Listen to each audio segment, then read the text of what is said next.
So I'm currently going through clips from the Democratic debate that happened tonight. I wasn't able to watch it live time. And right away, first thing that I stumbled across, I'm currently trying to get through an Andrew Yang clip. And Tulsi Gabbard, of course, has released a video on her channel, the 8 minutes that's got people searching Tulsi Gabbard or something like that. I will be watching that video a little bit later on. But right away, as soon as I started doing some searching, I found Round 2, Tulsi versus Kamala Harris.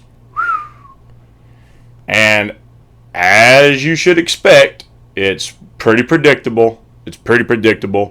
And there's definitely some shots fired. So let's take a look and we'll discuss the back and forth. You have criticized Hillary Clinton as the, quote, personification of the rot that has sickened the Democratic Party. What is the rot you see in the Democratic Party? That our Democratic Party, unfortunately, is not the party that is of, by, and for the people.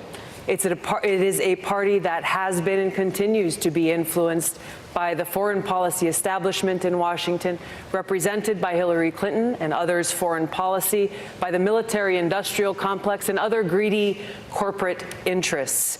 I'm running for president to be the Democratic nominee that rebuilds our Democratic Party, takes it out of their hands, and truly puts it in the hands of the people of this country, a party that actually hears the voices of Americans who are struggling all across this country, and puts it in the hands of veterans and fellow Americans who are calling for an end to this ongoing Bush-Clinton-Trump foreign policy doctrine of regime change wars, overthrowing dictators and other countries, needlessly sending my brothers and sisters in uniform into harm's way to fight in wars that actually undermine our national security and have cost us thousands of American lives.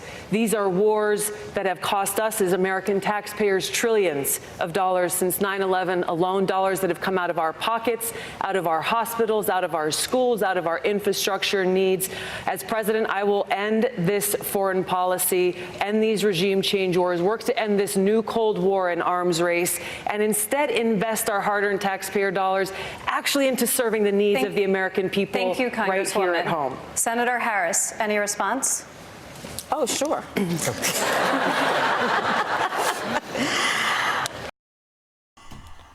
She sounds a little anxious for that response, huh? I think that it's unfortunate that we have someone on the stage who is attempting to be the Democratic nominee for President of the United States, who during the Obama administration spent 4 years full-time on Fox News criticizing President Obama. That's who ridiculous, has spent full-time, That's who has ridiculous. spent full-time criticizing people on this stage as affiliated with the Democratic Party. When Donald Trump was elected, not even sworn in, buddied up to Steve Bannon to get a meeting with Donald Trump in the Trump Tower, fails to call a war criminal by what he is as a war criminal, and then spends full time during the course of this campaign, again, criticizing the Democratic Party. What we need on the stage in November is someone who has the ability to win. And by that, we need someone on that stage who has the ability to go toe-to-toe with Donald Trump, and someone who has the ability to rebuild the Obama coalition and bring the party and the nation together. I believe I am that candidate. Until you got to the last point there where you said you believe the candidate, I was about to say, hey, Kamala, I'm sure Tulsi appreciates you endorsing her. Because who you just described right there towards the end, someone that can go toe-to-toe with Donald Trump, someone who can win, that's Tulsi Gabbard. It damn sure ain't you. Not a chance, Kamala. Are you kidding me? Tulsi's already exposed your record. You think Trump and the Republicans can't do the same thing? Here's the thing. She goes, she spent 4 years during Obama administration criticizing President Obama. And your point is what? Just because she was a Democrat, just because she was in the DNC, she had to be a tribalist and support every single thing Obama did? Hey, Kamala, great words from a founding father. Dissension is the greatest form of patriotism. Thomas Jefferson said that. So, by a founding father's definition, your ass-kissing mentality, that's not patriotic. But questioning those in power and holding them accountable and calling them out where you have disagreements and you don't think they're doing the right thing and trying to, make your voice heard so that perhaps they may change their position and not just kissing their ass. According to a founding father, that is the greatest form of patriotism. What's your response? That we have to discount it because Thomas Jefferson owned slaves? Or you going to go to that far left logic that because he owned slaves, we can't trust the words of a founding father? Sorry, I won't buy that argument if that's the one you want to make. And I'm being facetious here. I doubt, seriously, Kamala Harris would say something like that. But then again, it wouldn't surprise me. Kamala Harris's only thing that she can hang on to into this whole campaign is the fact that she's a woman of color and that she's a woman. Pure and simple. She's trying to play Hillary 2.0 just with the sense she's a woman of color and not just a woman. Hillary expected everyone to vote for her because she's a woman. You listen to any attack that comes Kamala Harris's way, and the rebuttal is always misogynist, racism. That's why you don't like me. I'm a woman, and I'm a woman of color. And that's why you don't like me. No, that's bullshit. I don't like your policy. I don't like your stance. And I think you're a corporate hack that represents the corporate Democrats that's been screwing over the working man ever since Bill Clinton, and probably even right before Bill Clinton, actually. The Democrats made a huge right turn back around late 80s, early 90s, and they no longer even resembled an older Democratic Party that was for the people and used things like protectionism to try to save jobs. No, they became free traders and deregulators, just like big fat cat wealthy Republicans back in the day. Okay? And you represent that party. So when you're saying, considering Obama tried to push free trade along, Obama kept us in more war, we went from X amount under Bush to even more under Obama. So when you're saying that when someone who has genuine disagreements with those policies cannot go on Fox News or anywhere else, of course you would have to go on Fox News more than likely, because Fox News is the only one that wants you to criticize the elite and the status quo. You go on the other news networks, yeah, you might be there, you might get to express yourself, you might even get to criticize, but their framework is going to try and demean you for doing so. Look what they've been doing to Tulsi Gabbard this entire election cycle. My last video I just uploaded hours ago, NBC and freaking, what's his name, Clint Watts, ran another hit piece, not only calling Tulsi a Russian propagandist and implying she's a Russian agent, but more or less that her supporters are just a bunch of Russian trolls online. So that's the problem with going on the other news networks, because Fox had an agenda against Obama, so of course they won't mind her saying what her disagreements are with Obama. But to the other news networks, oh, that's blasphemous, and we can't have it. So yeah, Kamala, wow, wonderful argument you just made. Thank you, Senator.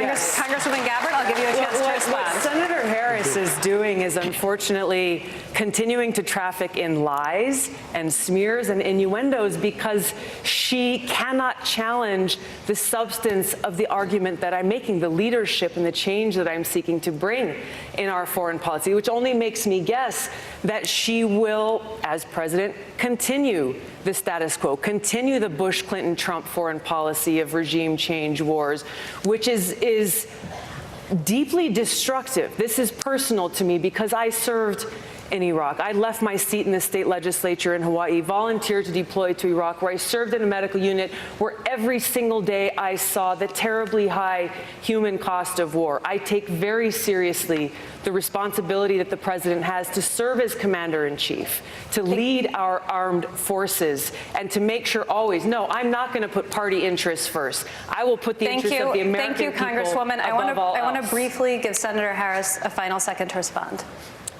I believe that what our nation needs right now is a nominee who can speak to all people. I spent my entire career standing mostly in a courtroom speaking 5 words, Kamala Harris for the people. And it was about all the people, regardless of their race, regardless of their gender, regardless of where they live geographically, regardless of the party with which they're registered to vote or the language their grandmother speaks. We need someone on this debate stage in November who has the ability to unify the country and to win the election. And I believe, again, I am that candidate.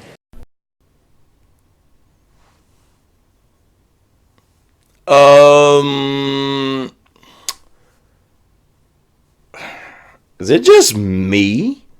Or until she said again that she's that candidate, she was describing Tulsi Gabbard. Someone who can speak to everyone. Kamala, how many conservatives have jumped on your bandwagon? How many independents have grassroots movement and support for you? Because there's certainly a good bit that have endorsed Tulsi, and or at least like Tulsi. She doesn't just have people on the left wing supporting her. She has independents supporting her. She has even Republicans who like what she's doing to some degree, even if they don't agree with every policy she wants. They like her. There's just something about her people like. How come that ain't the case for you? How come you don't have such a diverse, and by diverse, let me be clear, I don't mean gender and race. I mean politically diverse. You don't have a very politically diverse grassroots movement. Your supporters pretty much all fall into one column. They have a certain ideology. They stick to it. They have a certain thing they want in the political system. Now, that doesn't mean they all are that way. But I would go out and wager probably about 90% of them all kind of think along the same patterns. And I'm not saying that as an insult. You just have a very tribalist following. It's not the case for Tulsi Gabbard. So what makes you think when this lady, who you're trying to sit on this stage and trash, what makes you think you're a better communicator to a broader group of people when you don't have that politically diverse following, and the person who does, well, they'd be worse at it than you? Yeah. True logic of a corporatist politician. As in, there is no logic to it. Period. There is no logic to it. And Tulsi, oh man, laying the smack down again. All over Kamala. How did she do it this time? Well, you notice she didn't refute any of my policies. So all the policies Tulsi brought up, or hinted at least, before Kamala responded. Kamala didn't attack a single one of them. She didn't attack a single one of them. What was her big line of attack to Tulsi? You're not a tribalist ass kisser, so you shouldn't be this party's nominee because you don't just kiss the party's ass, no, regardless of what the party's doing. That's not how you're supposed to do it, Tulsi. The party bends over, you smooch. Got it? Cool. That was Kamala Harris's line. No substance, no policy, no rebuttal of policy, nothing. Not one freaking thing. Okay?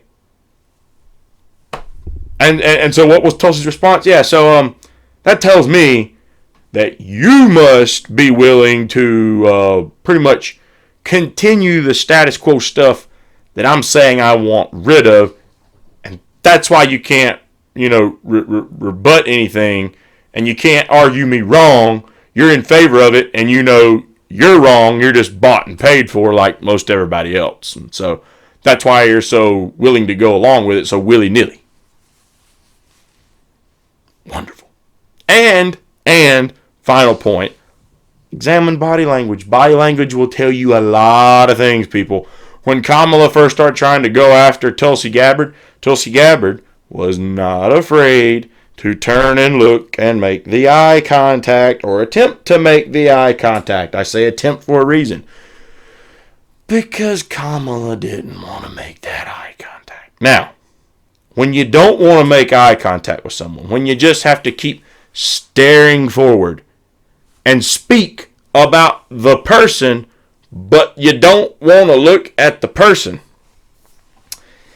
that indicates usually there's something going on with you mentally, whether it be guilt or the fact you just know you're full of BS. You can't look that person in their eyes when you're speaking. Because you have to look away from them to try to keep your face straight. If you look at them, either it's going to make you nervous because they're making eye contact with you. She'd have been making eye contact with Kamala Harris if Kamala Harris had a look. And so it would either make her nervous, possibly choke, possibly stumble up and stutter and screw up her, prepared line because she's making up a bunch of crap.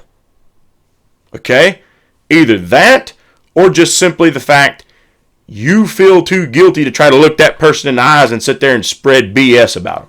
One of the two. But that's typically the reason someone could be sitting right there close to you, saying something about you, but can't make the eye contact with you whatsoever, whether they're talking to you or you're talking to them. You just have to keep looking forward.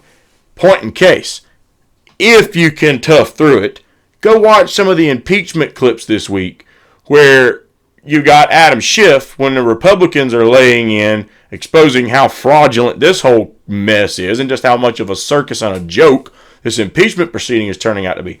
Every time they lay in on Adam Schiff, he has to just dead ahead. And looking at that guy, it's just like he looks like such a frickin' little weasel, man. Like that horrible, sneaky, little two-faced used car salesman that'd sell you a complete lemon. That's just the vibe I get off of Adam Schiff watching that crap. He just sit there with a little look on his face just the whole time while someone is just making him look like a horse's ass. Okay? Same thing here. Kamala Harris, I think she looks over a couple times, but she won't make steady eye contact. Tulsi talks. Hey, Kamala just can't make that eye contact. Can't make the eye contact. So, I mean, this clearly, this isn't going to stop. This isn't going to stop. They are going to try to keep pushing any freaking narrative that they can about Tulsi Gabbard with any desperate hope they can just beat her down and keep the people against her because they think that she's just some asset. And here's the thing. Whether they're successful or not, if they are successful, it's going to make this even worse. It's the fact that they're doing this to someone who's been serving her country and is trying to speak a message for the people and not for the party and the politics. And they want to treat someone who's given that kind of service to this country that way. Completely disrespectful. And again, I say this. All the things Kamala Harris said that the party's nominee should be, it ain't you, but Tulsi would fit those things. Thank you for tuning into this episode of the Independent Report. If you liked the video, please give us a thumbs up and like the video. Also, if you have any questions or comments that you'd like to ask or topics you'd like us to cover, please drop a comment in the comment box below. And also, please subscribe to the channel, and if you do subscribe, ring that bell so you'll stay up to date when we drop new videos and you'll get notifications of it. And also, please support us on Patreon. Funds are going to be used to grow and improve this channel so we can reach more and more people and spread the message that the mainstream media doesn't want to tell people. We hope you'll tune in next time.